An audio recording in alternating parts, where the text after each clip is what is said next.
오늘 본문 말씀 민수기 24장입니다. 민수기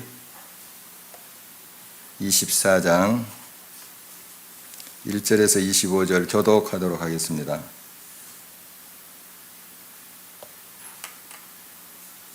한 절씩 교독합니다. 제가 먼저 봉독하겠습니다.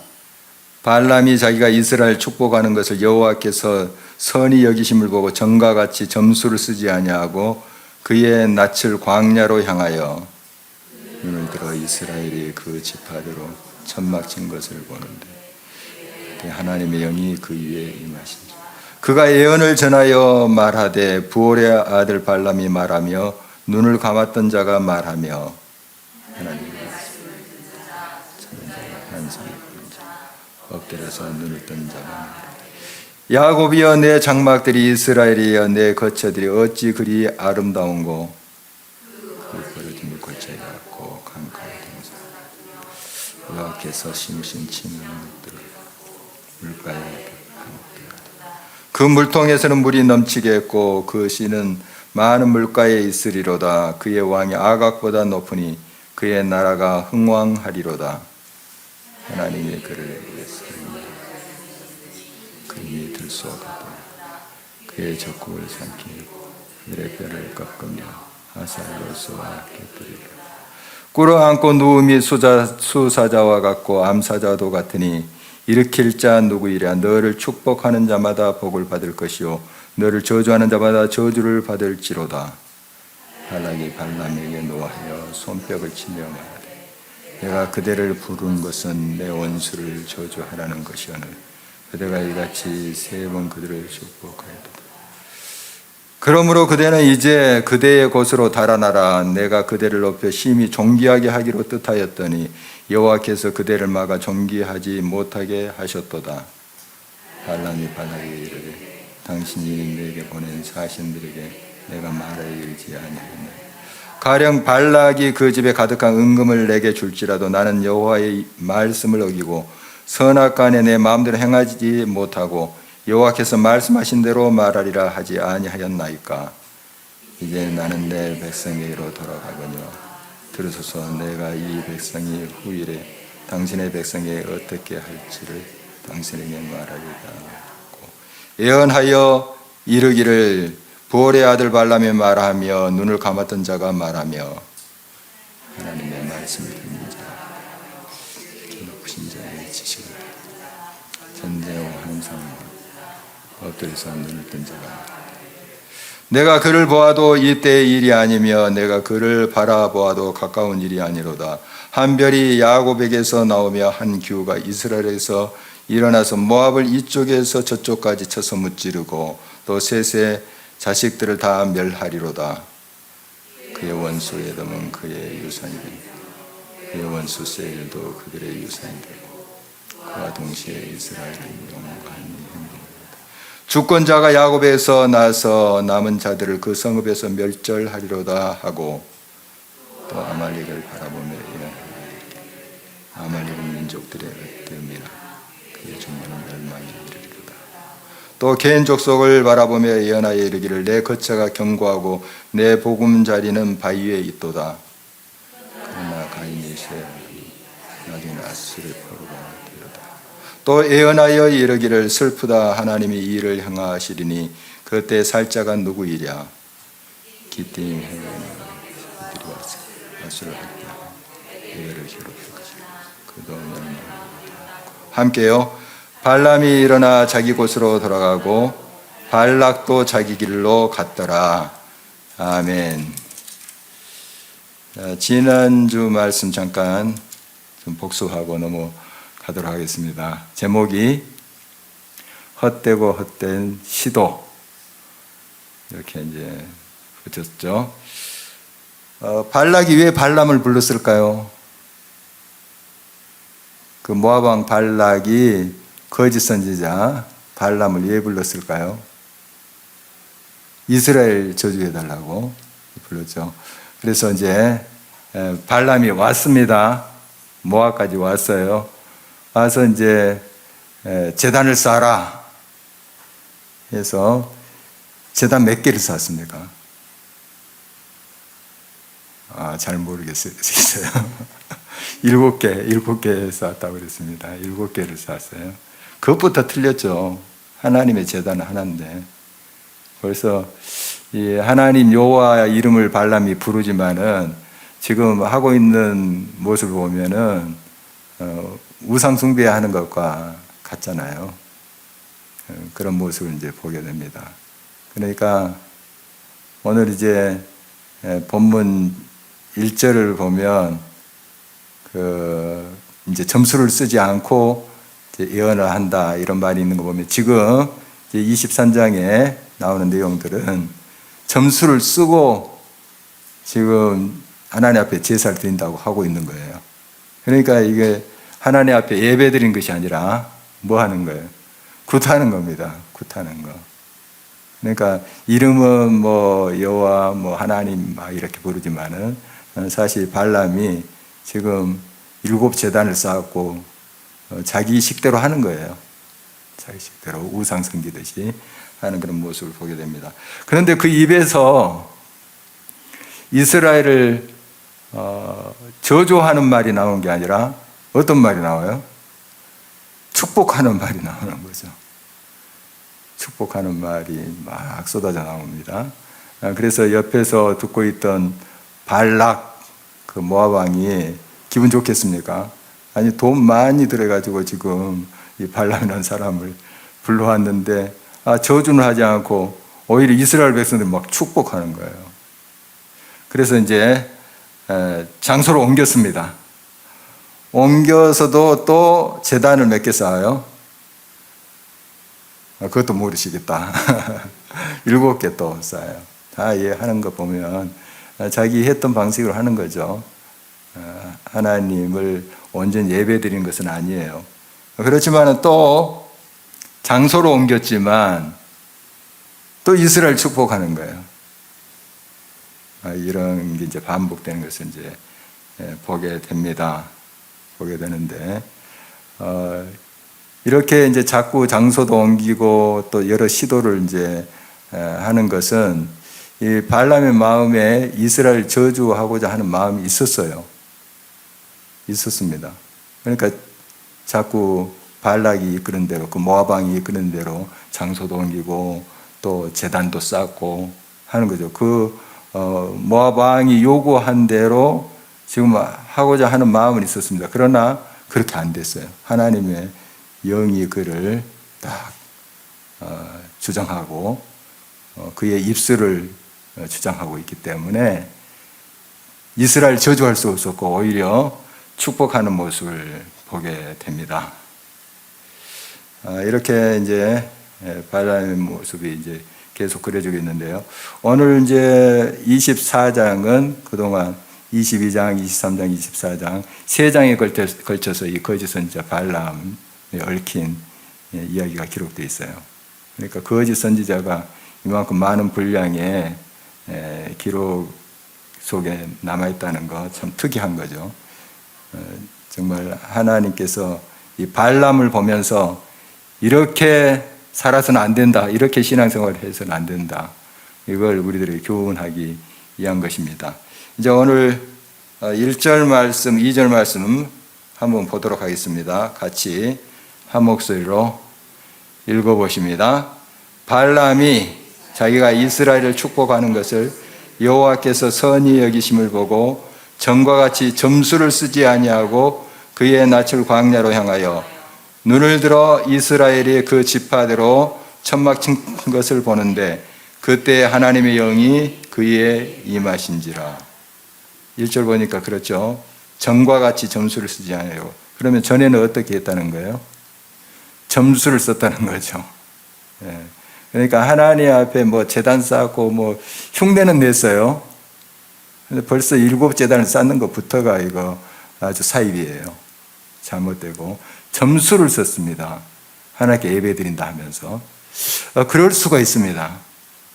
우리가 하나님께 예배 드린다 하면서 그런 어떤 이방 신을 섬기듯한 기복신앙 같은 거 이걸 가질 수 있다는 거예요. 이걸 이제 주의해야 되겠죠. 이 발람이 그랬어요. 발람, 거짓 선지자 발람이 점수를 썼어요. 점수를. 그러니까 하나님 앞에 제사드린다, 예배드린다 하면서 자기 식대로 한 거죠. 자기가 했던 방식으로 한 거죠. 그러나 이번에는 이제 점수를 쓰지 않았어요. 이때 하나님의 영이 그에게 임했어요. 또 참 이런 거짓 선지자에게도 이런 성령이 임할까 좀 의아하죠. 그런데 하나님이 그렇게도 하세요. 그 발람이 탔던 나귀의 입을 열어서도 이야기하게 하잖아요. 하나님은 다 하실 수 있습니다. 그렇게 이제 하는 모습이 또 성경에도 나오는데, 다윗을 죽이려고 사울이 쫓아다닐 때가 있었죠. 얼마나 악한 영에 이제 사로잡혀서 그랬나요? 우리가 잘 알고 있죠. 이때도 하나님의 영이 그 사울에게 임하는 장면도 나와요. 다윗을 죽이려고 쫓아다니는 그때. 그러니까 이런 이제 하나님의 역사가 또 있는 것도 보게 됩니다. 지금 발람에게 하나님의 영이 임했어요. 그 거짓 선지자인데. 그래서 지금 옳은 말을 계속 하는 거예요. 예언을 하고 있는 것입니다. 그런데 그 이스라엘을 축복하는 그런 내용의 말 속에도 좀 자기 자랑이 들어가 있어요. 자기 자랑을 그 23장에도 나왔었는데요. 하나님의 말씀을 듣는 자, 전능자의 환상을 보는 자, 또 눈을 뜬 자다. 자기를 그렇게 표현하는 모습 계속 보잖아요. 이런 이제 표현은 물론 하나님의 환상을 봤다. 나는 이제 하나님의 신기한 그런 임재를 경험했다 하는 이제 고백이기도 하지만은 나 이런 거 봤어. 나 이런 선지자야 하는 자랑도 여기에 들어 있습니다. 바울 사도를 보면 하나님을 아주 뜨겁게 체험한 사람이죠. 성령에 충만한 사람입니다. 그러나 이렇게 자기를 표현하지 않아요. 바울 사도 보면 죄인 중에 괴수입니다. 부족합니다. 겸손하죠. 그런데 이 발람 보면은 이제 물론 하나님의 뜻에 따라서 이스라엘을 축복합니다. 그건 옳은 거예요. 축복한다는 거 하나님의 또 뜻이었으니까요. 그러나 그런 하나님의 예언을 하는 그 말 속에 은근히 또 자기의 자랑을 집어넣는 발람의 모습 보게 됩니다. 교만이죠. 그러니까 이 사람이 사입이다 하는 걸 알 수 있어요. 그럼에도 불구하고 하나님은 이 발람이라는 사람 통해서 하나님의 말씀이 선포되게 한다. 참 얼마나 큰 은혜입니까? 우리 너무 잘 알고 있는 말씀, 지난주 우리 또 살펴봤던 말씀인데 23장 19절 한번 볼까요? 우리 많이 묵상하는 말씀입니다. 한번 읽어보겠습니다. 하나님은 사람이 아니시니 거짓말을 하지 아니시고 인생이 아니시니 후회가 없으시도다. 어찌 그 말씀하신 바를 행하지 아니하시며 하신 말씀을 실행하지 않으시랴. 그러면 귀에 익숙한 그런 구절이죠. 이게 발람이 이야기한 거예요. 발람이. 물론 하나님의 영이 이렇게 시켜서 이제 이야기한 거죠. 발람이 이야기한 겁니다. 그 개역 성경, 우리 지금 개역 개정인데 이전 바로 성을 보면 하나님은 인생이 아니시니 시건치 않으시고 이런 표현이 있어요. 말을 먹어버린다. 시건. 거짓말하지 않으신다. 시건치 아니하신다. 우리 많이 외웠던 말씀이죠. 발람이 했던 말이에요. 발람이 거짓 선지자가 했던 말입니다. 우리 이거 많이 암송도 하고 또 인용도 하고 하는데 발람이 했던 말인데, 그러나 발람의 입으로 나온 거지만 하나님이 영이 시켰어요. 그래서 틀린 게 아니에요. 틀린 게 아니에요. 욥기 8장 7절 말씀 한번 보도록 하겠습니다. 욥기 8장 7절 한 목소리 읽어볼까요? 내 시작은 미약하였으나 내 나중은 심히 창대하리라. 이거 또 이렇게 액자해가지고 거르는 집도 있고 그런 가게도 많습니다. 또 많이 인용해요. 세상 사람들도 이 말 많이 인용하더라고요. 그 교회 안 다니는 사람들. 유명한 말인데 누가 이 말 했나요? 잘 모르시겠다. 욥의 친구 중에 수아 사람 빌닷이라는 사람이 있어요. 욥의 세 친구가 이제 욥을 위로하러 왔다가 나중에 어떻게 해요? 너가 죄를 지었기 때문에 이렇게 고통을 당한 거야. 너의 악행을 회개해야 돼. 하고 막 찌르죠. 그래서 나중에 이제 이 세 사람이 하나님 앞에 혼나요. 위로하러 왔으면 위로하지. 처음에 위로한 척 했다가 그냥 나중에 그 고통 속에 있는 자 공감하기는 커녕 막 더 찌르고 그냥 막 했던 거죠. 그 세 사람 중에 한 사람이 한 말이에요. 빌닷. 자, 그런데 말은 맞잖아요. 말은. 그게 중요해요. 빌닷이라는 좀 하나님 앞에 혼난 사람, 나중에 친구에게 그렇게 너가 할 수 있느냐? 너가 더 어려운 것도 없으면서 그렇게 친구를 괴롭게 했느냐? 하고 혼난 사람인데, 그 사람의 입을 통해서 나온 말이지만 옳은 말일 수 있다 하는 겁니다. 이 발람을 통해서 지금 예언이 되지만 하나님의 영이 그렇게 시켜서 한 거예요. 아주 이 발람은 형편없는 사람이죠, 사실. 지금 돈 밝히는 사람이고, 그래서 온 사람이에요. 겉으로는 하나님께 예배 드린다, 제사 드린다, 이렇게 이야기를 하지만은 사실 이 사람은 돈을 밝힌 사람이거든요. 그런데도 그의 입을 통해서 하나님 말씀이 선포된다. 참 놀라운 하나님의 은혜입니다. 우리 한참 이제 중세시대에 부패한 사제가 세례를 주면 그게 유효한가? 그 세례가 부패했는데 사제가 아주 악행을 저지르고 또 하나님 앞에 옳지 못한 그런 삶을 사는데 그 사제가 세례를 줬어요. 그러면 그 세례가 유효한가? 여러분 어떻게 생각했어요? 물론 그 세례를 줄 때 성령에 힘입어서 했느냐 안 했느냐가 문제겠죠. 그런데 이런 이제 아주 형편없는 사제, 부패한 사제가 또 하나님의 영에 따라서 선포할 수도 있고 세례 줄 수도 있어요. 그렇다면 사제가 죄를 씻어준 게 아니거든요. 그렇죠. 목사가 그 죄를 씻어준 게 아니지. 세례 이렇게 줄 때 목사가 죄를 씻어준 게 아니고 목사를 통해서 사제를 통해서 하나님께서 이제 하나님의 영으로 그 죄를 씻어 주시는 거죠. 여러분 어떻게 동의하십니까? 동의 안 해도 하나님 그렇게 역사하세요. 하십니다.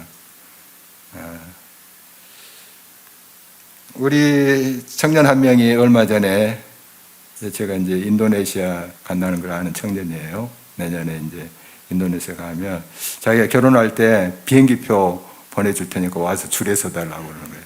남자친구를 만들고 이렇게 이야기하지. 속으로 그렇게 생각했습니다만 어떻든 얼마나 기특한지요. 기특하잖아요. 비행기표 보내겠대요. 목사님 꼭 오셔야 된다고. 그런데 아직 이야기는 안 했습니다만은 새로 오신 담임 목사님께 주례 부탁하라고 그렇게 말할 생각입니다. 물론 어떤 존경하는 사람이 주례를 서고 그런 또 내가 신실히 믿는 그 사제나 목사님이 세례를 주면 좋겠습니다만은 그러나 그렇다고 그 죄가 더 많이 사해지고 더 깨끗이 씻어주고 그런 거 아니에요. 그 순간에 설령 부패한 목사 사제를 할지라도 그 순간에 정말 하나님 앞에 하나님을 의지하고 하나님의 성령에 힘입어서 또 세례를 줬다면 그건 유효한 거예요. 물론 그렇지 않을 수도 있죠. 부패한 그런 사제나 목사가 회개도 하지 않고 정말 그런 악한 마음으로 그렇게 세례를 줬다면 또 안 되겠죠. 어쨌든 제가 말씀드린 요점은 그런 것입니다. 우리 인간은 완벽하지 못해요. 또 거룩한 것 같지만 또 흠이 있는 존재들이고요. 그래서 그런 우리의 연약함에도 불구하고 누가 역사하시는 거예요? 하나님이 역사하신다. 이걸 강조하기 위한 겁니다. 뭐 꼭 부패한 사제 찾아가서 세례받을 필요 없잖아요. 그런 말이 아니고 어디에 지금 제가 강조점을 두고 말씀을 나누는가 하는 것입니다. 우리가 많이 부족하고 많이 연약하다 할지라도 우리를 통해서 누가 역사하세요? 성령이 역사한다. 이게 중요한 거예요. 여기에 강조점이 있어요. 제 메시지에. 자, 발람이라는 사람조차도 형편없는 사람 아닙니까? 이 사람 보면은. 그런데 하나님이 그를 통해서 이런 멋진 말, 하나님은 인생이 하시니 시건치 않으셨습니다. 옳은 말이잖아요. 이런 말, 또 이스라엘을 축복하는 말을 하게 한단 말이죠. 그런 걸 보면 정말 하나님의 역사가 얼마나 놀라운지 알 수가 있습니다. 자, 그리고 이제 발람이 또 이스라엘 향해서 축복을 해요. 그러니까 발락은 이제 속이 타는 거죠.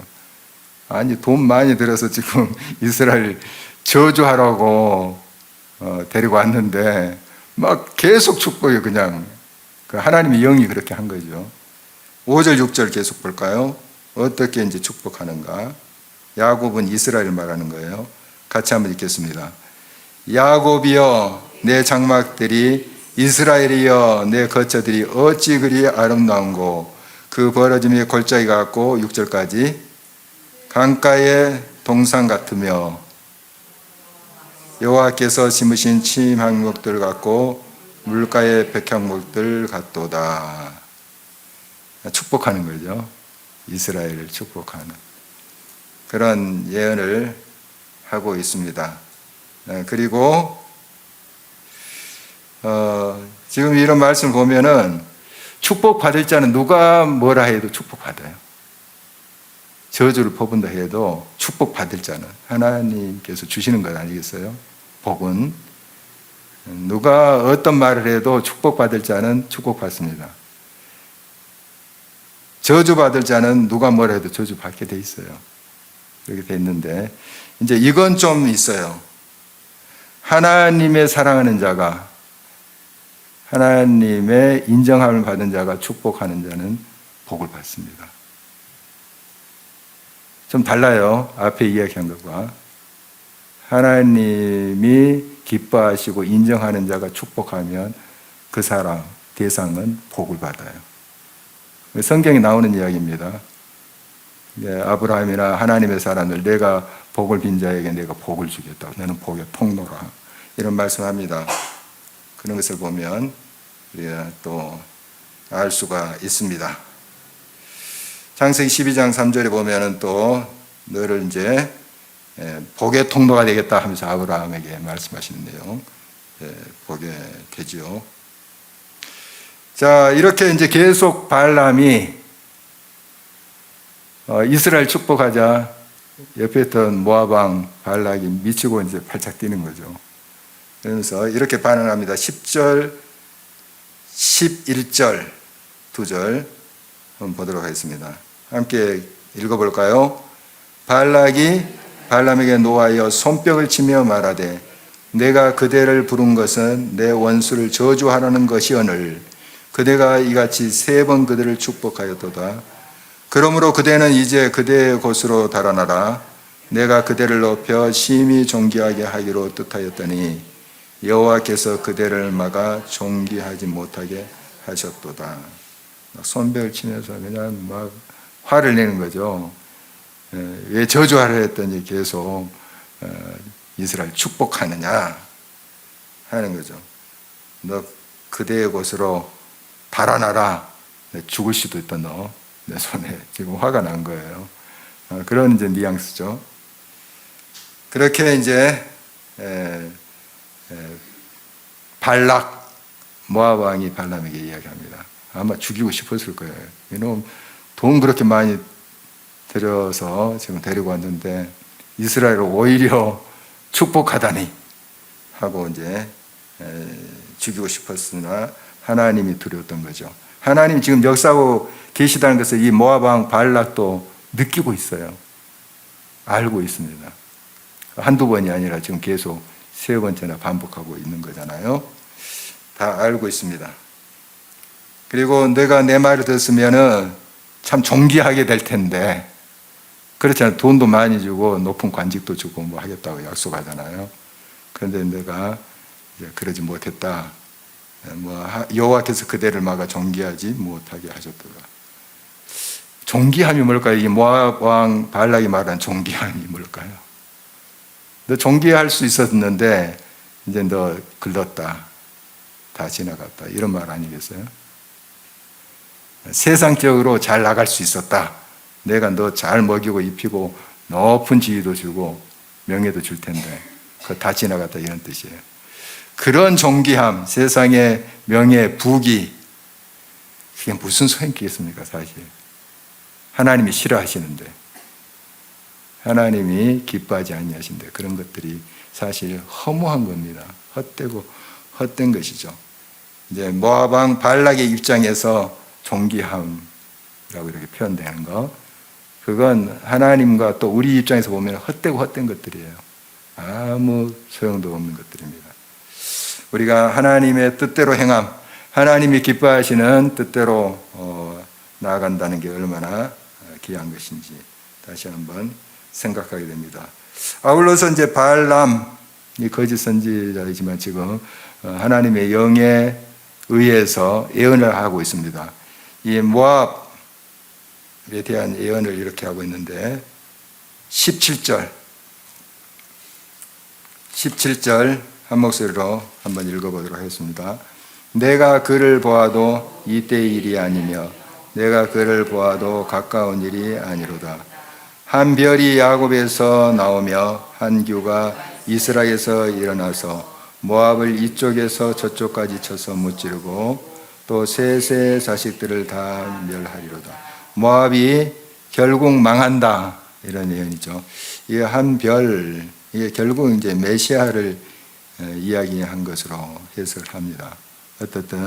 어떤 하나님의 심판이 모압에게 임한다. 그리고 모압이 결국 망한다. 이런 이제 예언을 하고 있습니다. 그리고 아울러서 아말렉의 멸망, 그 다음에 겐 족속의 멸망, 기띔, 지금 키프로스 사이프러스라고 하는 그곳의 멸망까지 쭉 이어서 말하고 있습니다. 결국 이렇게 교만했던, 힘 있다고 떵떵거렸던 그런 자들 하나님께서 다 치신다, 이런 말을 발람이라는 사람을 통해서 지금 선포하고 있습니다.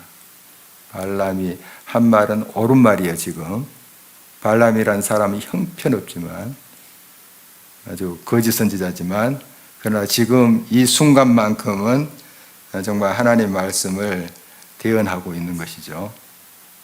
그 모습을 보게 됩니다. 그대로 역사상 이루어졌어요. 다 멸망합니다.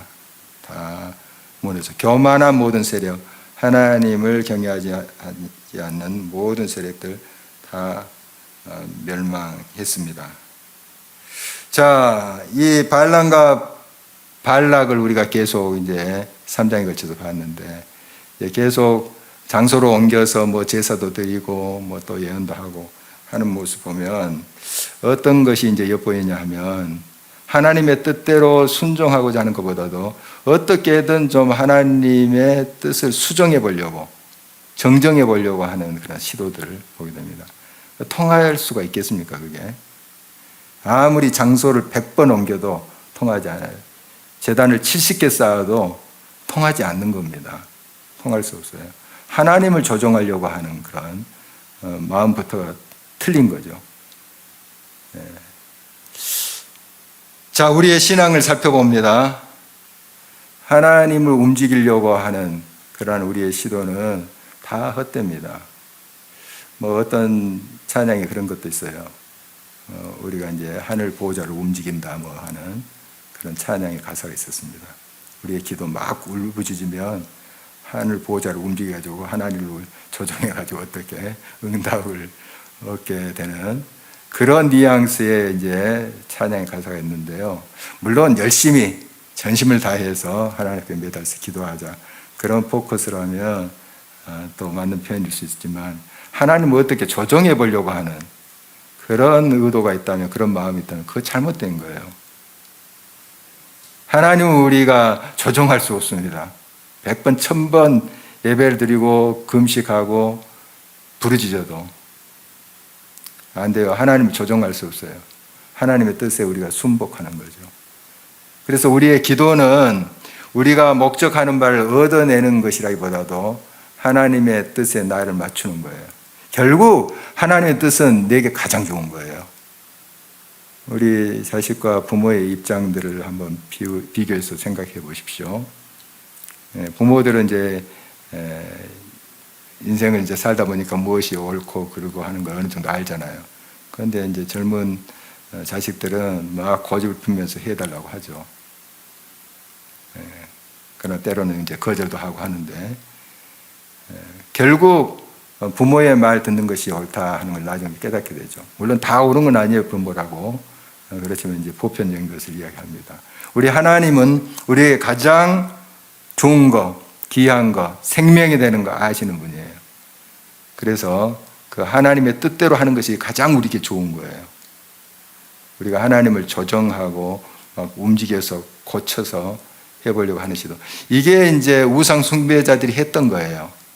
갈멜산에서 이제 엘리야와 바알 선지자들이 대결한 모습 유명하죠. 그 바알 선지자들이 자기 신을 그렇게 움직이려고 했어요. 막 몸을 칼로 막 그으면서 그냥 미친 듯이 막 소리 지르고 뛰다니면서 그렇게 제사를 드렸지만은 그게 됐습니까? 그러니까 자기 신을 어떻게 움직여 보려고 그런 식으로 자학하면서 그런 이제 모습이 우리 크리스찬들에게 혹시 있지 않나 한번 살펴야 되겠습니다. 하나님을 조정하려고 하는 거. 그거 수백 번 해도 헛된 시도일 뿐이죠. 우리가 하나님의 뜻에 빨리 맞추는 것이 방법이에요. 지금은 좀 내가 이해가 안 될 수 있고 지금은 힘들 수가 있을지라도 하나님의 뜻에 순복하는 게 가장 옳은 길이고 가장 내게 좋은 길이에요. 생명이 되는 것이다 하는 거 다시 한번 우리 기억해야 되겠습니다. 이 발락, 혹을 떼기 위해서 발람을 불렀잖아요. 그런데 더 상황이 악화되어 버린 거예요. 그냥 발람이 막 축복하며 막 거듭해서 그렇게 하지 않았습니까?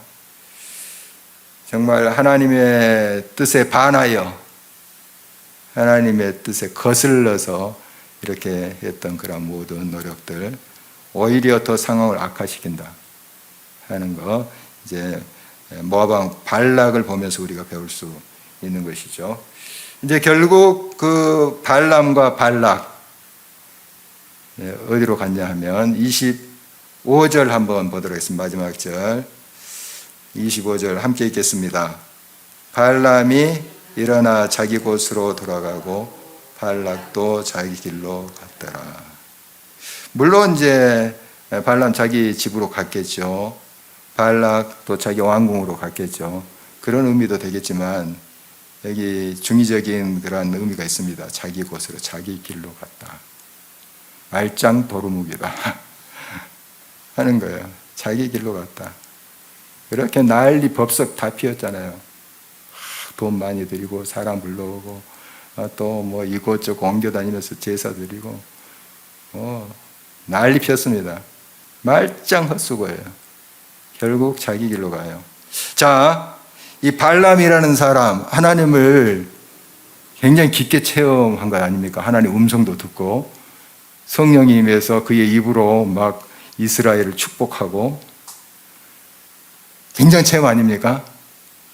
이러면 하나님의 신실한 종이 됐을 것 같은데, 이런 체험을 했다면, 여러분 이런 체험을 했다면 여러분은 이제 일평생 하나님은 진짜 살아계시는구나, 한순간도 이제 변치 않고 하나님의 길을 아마 가실 것 같아요.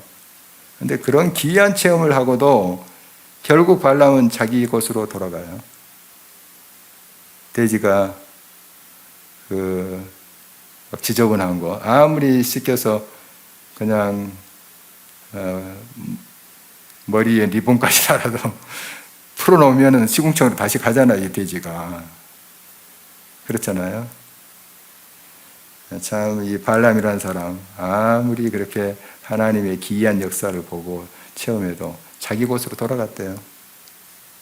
참 불행하죠. 너무 안타까워요. 이렇게 기이한 체험을 했다면 변화받고, 여호와 하나님만이 참 신이시다, 내가 하나님만 섬길래, 그동안 내가 돈을 밝히고 잘못된 길을 갔구나, 정말 이제 하나님의 영광을 위해서 살아야지, 이게 옳지 않겠습니까? 근데 또 자기 곳으로 돌아가서 아마 또 돈 밝히고 그랬을 거예요. 그런 변화되지 않는 삶. 참 이런 걸 보면 인간의 그 가치관이라는 게 쉽게 안 변해요. 대단한 체험, 막 성령 체험 받았다, 성령의 은혜를 경험했다 해도 그때 지나면 또 말짱도루묵, 이런 경우가 얼마나 많은지 모릅니다. 막 청년 때 성령의 체험했습니다. 막 어디든지 가오리다, 아골짝 빈들에도 가오리다, 막 마음은 뜨거웠어요. 그러나 이제 시간이 지나고 세월이 지나고 다시 옛날 그 자리에 세상을 줬고 세상의 가치관을 따라가고, 이런 모습들이 얼마나 많습니까? 우리 자신을 한번 발람에 좀 비춰봤으면 좋겠어요. 우리가 물론 체험 중요합니다. 성령의 충만한 역사 경험하는 거 중요해요. 그렇다면 그런 역사 속에 하나님을 꼭 붙잡아야 돼요. 하나님 인격적으로 붙잡아야 돼요. 그래서 어떤 상황 속에서도 그 하나님을 위해서 만족한 삶, 하나님이면 다합니다, 이런 신앙으로 늘 나아가야 돼요. 그리고 그 한 번의 경험뿐만 아니라 계속적으로 성령 충만해야 됩니다. 계속해서 하나님을 만나는 자리를 사모하고, 또 이렇게 기도하는 자리, 또 예배하는 자리, 순수하게 영과 진리로 드리는 그 자리를 사모하지 않으면 발람과 크게 다르지 않아요. 우리 많은 체험을 한다 해도 그 성령 체험하고 대단한 하나님의 역사를 경험했다고 하는 사람들이 이단의 교주가 되잖아요. 박태선, 문선명. 정말 그들이 성령의 충만함을 받고 또 기도할 때 막 병자도 일어나고 했었어요. 그런 체험들이 있었던 사람들이에요.